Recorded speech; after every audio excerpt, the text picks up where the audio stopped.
Hello and welcome to the pilot episode of Inside Oriel. Brought to you in association with our main club sponsors BetRegal. Inside Oriel is a video magazine show focusing on all aspects of the Dundalk Football Club.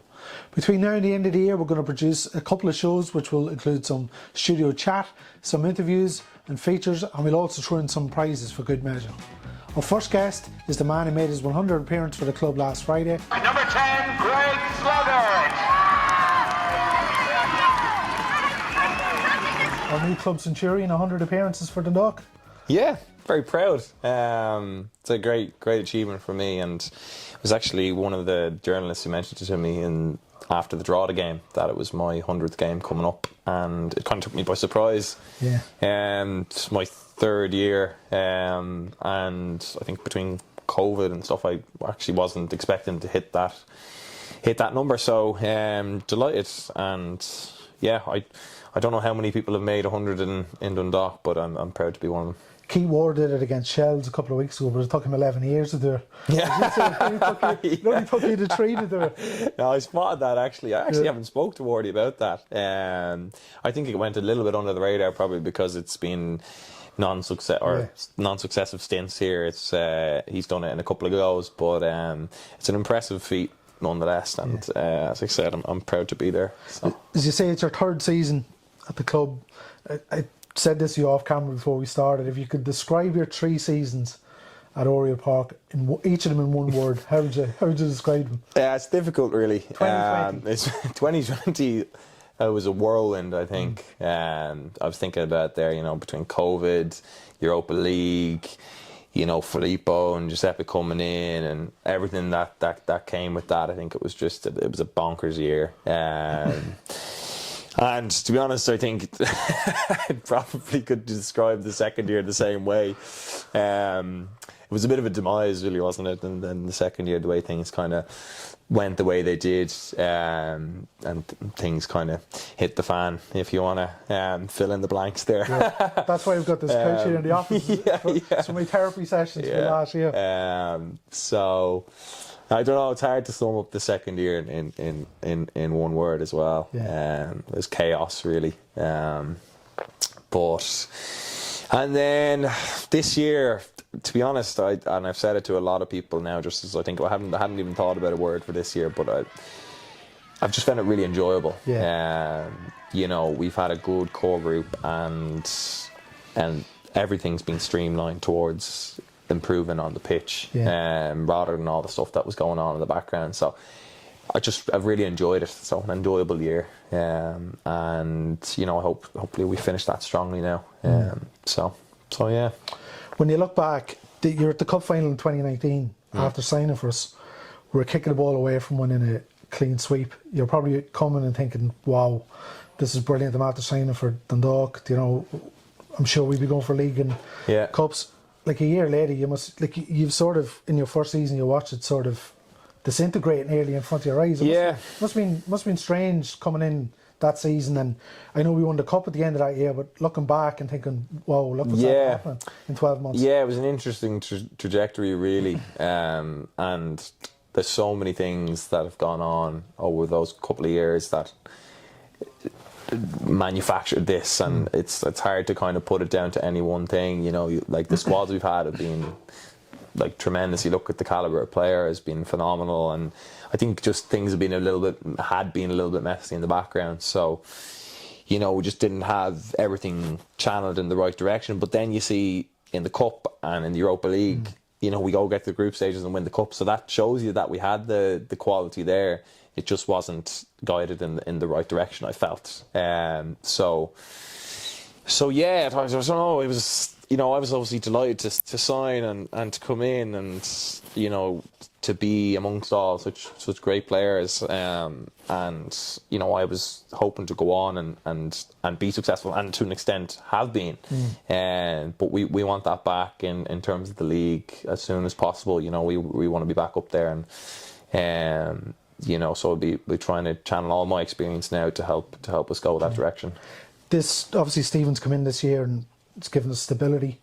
Has it been a big season for you? Because as one of the players who sort of remained, I'm sure there's new pressure to sort of step up and show your leadership? Yeah, Things like that? yeah. I think, again, we've had good balance in the squad of experience and youth, and I think I'm growing into that more experienced player role, and trying to ooze that out around to the players around me, But yeah, You've featured in every game. Yeah, this season, yeah. Which I think is a sign of how important you are. Yeah, I think Stephen's shown a lot of faith in me, put a lot of confidence in me, to be, central to his plans, and I think I've repaid that in some sense and playing every game. So it's been a great achievement. You want to be involved in every game, and I've managed to stay fit up until now, thankfully, and hopefully, it'll only be a short spell now for me on the sidelines. But it's been great to be part of a good recovering season for us. Yeah. Look at the table. 4 games to go, we're a point clear. It was disappointing, obviously losing the Pats on Friday, but we're still in our hands. Yeah, I think probably given this at the start of the season, given the gaffer coming in late and having to organise things late and get the ball rolling on that end behind schedule, I think you would have taken this at the start of the season, this position with 4 games to go.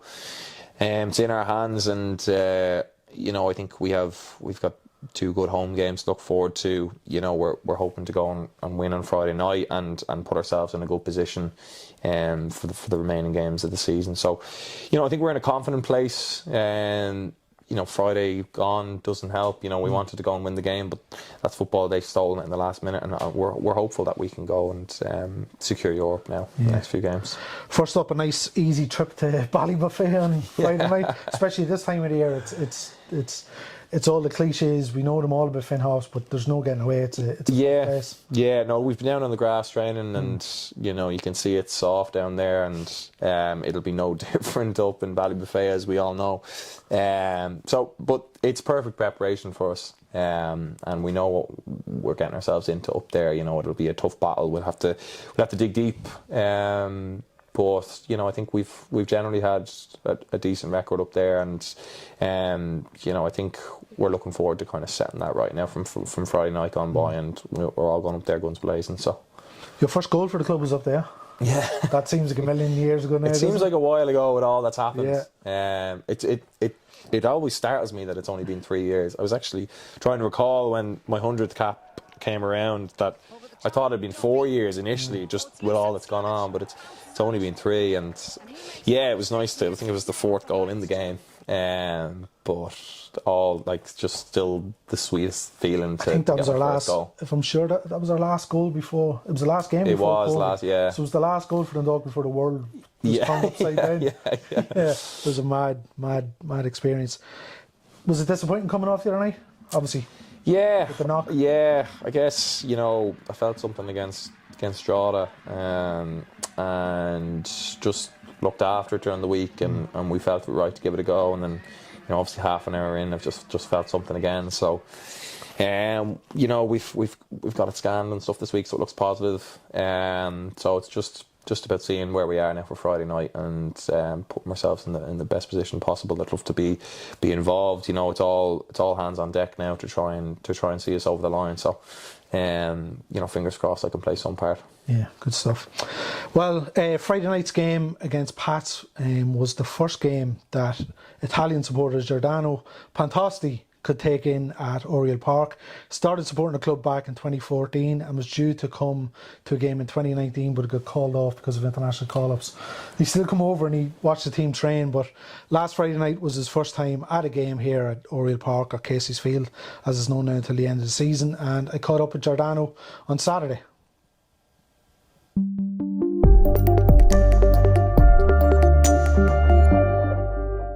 For anybody who's not aware, you're from Italy, but you've been supporting the club from, I think it's as back as 2014, 2015? Yeah, 2014, really. Yeah, it was it started as a bit of a game even, because I got curious about how came that an Italian goalkeeper would play for an Irish team. It was Gabriel Sava. Of course. But then, I just got interested into the club, and fortunately, I was supporting it in a good time, like the first league winning title after so many years, then the 2016 campaign, and yeah, it's been a very long time now, and I feel so invested. Yeah. It's great. Your first time here was 2016, I believe. Yeah, 2016, but I was on a study vacation, so I wasn't free to move. Okay. I came up in the same hotel as the Dundalk's opponent in the Champions League. It was Afnar Fjordur. Yes. But it was a great experience nonetheless. But I came there also to see a game. So yeah, luckily that happened yesterday. That was yesterday. We're speaking after the Pats game on a Friday night. You were due to come to a game in, was it 2019? Yeah. And it was called off because of international call-ups, but you still came over anyway. Yeah, there were the under 21 call-ups. So yeah, we came over, but we had a great time nonetheless with the club. Thanks to you, thanks to everyone. It was a great time. Like, we had the chance to see a training session, to have lunch with the players even. So it was just a great time. Yeah. You also made headlines when Mike Tracy, our former chairman, actually met you for a coffee in Italy a couple of years ago. Yeah, he was supposed to come to Rome for working reasons, and the first thing he did when he came to Rome was like knowing the only Roman Dundalk fan, like, oh no, I need to know you. So we had an hour-long chat about everything basically, and it was so good, and he was I felt he was so invested into the club, and we even met afterwards. Like in 2019, since there were international call-ups, I went to see the first game of Stephen Kenny as under 21 manager, and so we met again at that time because Mike was over there, and no, it was great, and it was a great trip and I met so many good people. Yeah, we were speaking just before we started recording about, obviously you're Italian, Filippo and Giuseppe, our former coach and assistant coach who took us to the Europa League and obviously won the cup back in 2020. You've had many a chat with those two. Yeah, I had many chats with Filippo and Giuseppe, but they, I don't know, I felt so proud in such difficult times to have two Italians heading the club to an Europa League group campaign, and when they beat Sheriff. Yeah, it was, I don't know, it was such a beautiful moment, but even for me personally, like being Italian and seeing that two Italians guided Dundalk to the Europa League group campaign, it was just unbelievable. Like, even thinking about that, even thinking that two, and they were at the time two random Italians from New York, came over and did something like that, even winning the FAI Cup. I was just glad that I couldn't see a live match. Yeah. So, but all in all, it's me for me personally, it's been a great year, nonetheless. Even though there was stuff coming on behind the scenes, but it was a great time. And last night you finally made it to a game at Oriel, or Casey's Field as it's known now until the end of the season. You spent the day here yesterday. You met a lot of old friends and friends that you've made over the last couple of years. What did you make of the atmosphere? No, the atmosphere was just amazing. It was something else. Like, I've been to many games in Italy and even outside of Italy, but the whole atmosphere, it was not only a football match, but it was an experience. It was something else, and the unity, the passions the fans have, even before and after the game, it was incredible. And the game itself, for 92 minutes, it's been great. Then luckily, we lost, but I feel like we can make it into Europe. I'm confident. Yeah, that's good to hear. And as I say, you've met lots of friends. Yeah. Since you become a Dundalk fan, did they show you a good time in Dundalk last night? Yeah, I know. Being them the Shedside Army lads or other fans, they are always so good to me. But I feel like when I'm here, like it's a second home for me. It feels like a family. You're so like all united. Of course, you share the same passion. You follow the same football team, but it's actually so good. Like I feel at home here. Yeah. And it's a great feeling. When can we expect you back again? Oh, let's see. I even want to make a call for Filippo and Giuseppe if they want to come with me next time. I'm available like anytime. Anytime is the right time. So I hope to be back even next year maybe.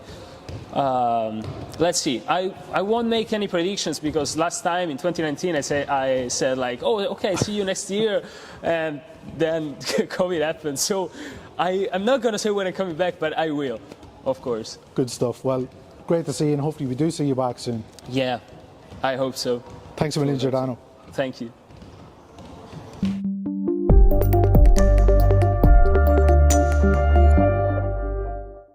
Okay, welcome back to part 2 of Inside Oriel, our new video magazine dedicated to everything that's happening at the club in association with our main sponsors, BetRegal. As I say, between now and the end of the season, the plan is to produce a couple of shows, which will include some studio chat here on the sofa, some interviews and some guest features, and we'll also, as I say, throw in some prizes. So we have a prize coming up at the end, Greg, for a copy of FIFA 23. Do you play FIFA? Playing a little bit with the house in the house. Who all is in the house? Lewis, Sam, and John Martin. So we've nice few games under our belt now on FIFA. Yeah. Do you play FIFA more? Or do you play the saxophone more? Which FIFA at the moment. I haven't picked up the saxophone enough lately. I know. I need to get back on that. The FIFA's a distraction. The Town End podcast I think they sponsored it this year. And Saxophone Sloggett. Yeah, it's brilliant. Yeah. Fair play. They need to get it back out. Yeah, big time. A couple of European trips. Yeah. This weekend's a big weekend for our women's under 17 team, who play Peamount in the National League semi-finals up in Dublin. Jason McConville's team lost just once in their last 13 games and beat Waterford 3-0 last weekend in the quarter-finals. So it's a big weekend for the team. It's the first year in the Women's National League, and hopefully it'll be brilliant to see them win some silverware. So the best of luck to Jason and the team in Dublin. So it's also a big week for women's national team football. Greg, this is perfect because you're actually heading to the women's playoff in Hampden Park. Yeah. My girlfriend Chloe's involved in the squad, and it's a massive game. Hopefully they win, and that will secure World Cup qualification. So it's huge and such a big opportunity for women's football in the country as well. Off the back of it, hopefully. So it'll be a hopefully momentous occasion. Yeah, I didn't even know you were going. I was going to speak to you about it, but the fact you're going just made it even better. Yeah. Now, obviously, when this goes out, the result will. Sure. We don't know the result, but it's a very complicated process to qualify. A win could be enough depending on the results. Switzerland and Iceland are the two that are in the second place table higher up. So if they win and Ireland win, then they'll go into an intercontinental playoff. Yeah, but if Switzerland or Iceland lose and Ireland win, then they're guaranteed to be in the World Cup, which is massive. Massive. Like it's. It'd be a brilliant thing. I wouldn't be able to go to it, unfortunately, in Australia next year. Australia and New Zealand next summer. But it's nice to be able to get over tonight and support them. So. She made her debut for the national team, I think, back in February this year, Chloe. So it's been a great year for her. Yes, there's 4 caps under her belt now. So no, she's flying, and she's made the move to Bristol, and she's playing full time, and delighted for her. She's getting on really well. So just fingers crossed they can do it tonight. I was going to ask the move to Bristol. So I think she's in the Championship, which is the tier below the Women's Premier League, which is, as you can see on Sky, it's getting amazing coverage now. Yeah, so it's the Women's Super League, then the Women's Championship. They're currently sitting top of the Championship, and they're just 4 games in. So long way to go, but I've been over. The facilities are unbelievable. It's a fantastic setup there. So it's a real change for her, and it's great that they're being well looked after. Like it's great to see the women's game just get that such a rise, and fingers crossed tonight can kickstart something as well in Ireland, really positive, and it's great to see the under-17s doing so well, and hopefully sooner rather than later we'll have a senior team that, you know, young girls around Dundalk can aspire to be involved in as well. You would have been a lot, Chloe's with Shelburne, so you would have been a lot of Women's National League, Premier or the Senior League matches. Yeah, and I think, you know, the standard is rising all the time, and there you see a lot of players being snapped up now and going over to the UK. So, you know, and if Shamrock Rovers have a women's team coming in now as well. I think Collie O'Neill, I think, is taking over. He is, yeah. Former manager. Yeah, UCD. indeed. So it's a lot for him as well. You know, it's great to see, and I think it's probably close to becoming a semi-professional league here. So, you know, it's great to see the improvements it's coming through. And we've seen, obviously, in the summer, the Euros, what, you know, just how successful that tournament was. Yeah, I think it's, you know, I think we really feel the effects of how things grow in the UK, and with the women's game going there, it's going to have a knock-on effect here as well. And I think that's why, you know, tonight is so important in that sense. I heard Katie McCabe talking about it on RTE about just the knock-on effect this can have, and you know, I think it's so true, and hopefully they go and get the job done tonight, and you know, we see hundreds of girls coming through and that improving on the Irish side of things there. So. You're also a regular at the Aviva for the men's national team games over the last year. Did you always go, or was it just since Stephen Kenny sort of? To be honest, yeah, probably in the last kind of 3-4 years, really more so than ever. I think seeing a manager who's managed in our league go on, and I think it's really galvanised everyone who's from the league in supporting the national team, you know, and I think it also brings a lot of hope for the players in the league as well, you know, to hopefully go on and play for the national team as well. I think because we've seen a fair few go from the league and play for the senior team, so it's great to see them going well now. So. What do you think of the draw the weekend? Yeah, it's difficult, isn't it? Yeah, I know. Well, I've already earmarked trying to get to the France and the Netherlands game. I suppose there's two ways to look at it. It's an unbelievable draw in terms of France and Holland coming to the Aviva. The flip side, in terms of how difficult it's going to be. Yeah, but I think we've always shown ourselves so positively against the tougher teams, you know, and I hope we can go and do that again. And it's more that we assure ourselves against maybe the opposition that we should be. Yeah. And I think if we can marry the two of those together, then, you know, puts us in a good place to have a competitive group. Look, it's difficult ask to progress from that, really, let's be honest. But, you know, hopefully we can come out of that with flying with confidence, you know. Yeah. I'd be more concerned if it had been Switzerland, sort of, you know, those sort of countries. I don't think there's any expectation. Yeah, that's it. To qualify, which might help. Yeah, I think, you know, Greece will be a difficult. You know, they're difficult fourth seed team. Are they fourth seed or fourth seed, they were the fourth. They'll be difficult in their own right. So, look, we need to take care of those and them in Gibraltar and hopefully go on and challenge for France and Netherlands. But we'll see how. Some scramble for tickets. Yeah, Be using all my contacts for that. Now, we won't have tickets for any of those games to give away on the show. What we do have is we have a copy of FIFA 23 and it's signed. It's over there to Greg's left. Get it up there, Greg. Signed by the whole squad last week. So, to win the copy of FIFA for PS5 or Xbox, all you have to do is answer this question. It's FAI Cup semi-final weekend. Unfortunately, we're not involved, but back in 2018, Greg played against Dundalk in an FAI Cup semi-final with UCD at Oriel Park. Patrick McElhaney scored the winning goal. Do you remember? I remember it, yeah. Patrick McElhaney scored the winning goal, but we're asking you to name another current Dundalk player who featured for the students that night. You obviously know. Oh, I know it. So just leave your answer in the comments below, and as I say, we've got a copy might actually give one away for each platform because it's our first episode. That's very nice. Generous. That's nice. I'll take one if it's gone. No, I can't, sorry. You might have seen did you see Wardy and Danny Kelly? I did, with their ratings reveal last week. No, don't think they're too impressed. Speaking of Wardy, congratulations to Keith Ward, whose free kick against UCD won our September Goal of the Month competition. You haven't scored yet this year. I know you were trying to claim the one in. Well, I scored twice against Longford in the cup, so. Well, in the league. In the league, yeah. Well, I'm claiming that one, yeah. The two goals in the league you've scored. I think you tried to claim that you're not going to get any of them. The one against Drogheda and obviously last week. Oh, I can't even remember it. Oh, yeah. Sorry, the own goal. Oh, I wasn't trying to claim that one now. It's a good job. Yeah.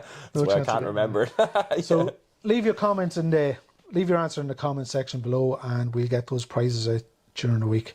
Greg, thanks a million for joining us.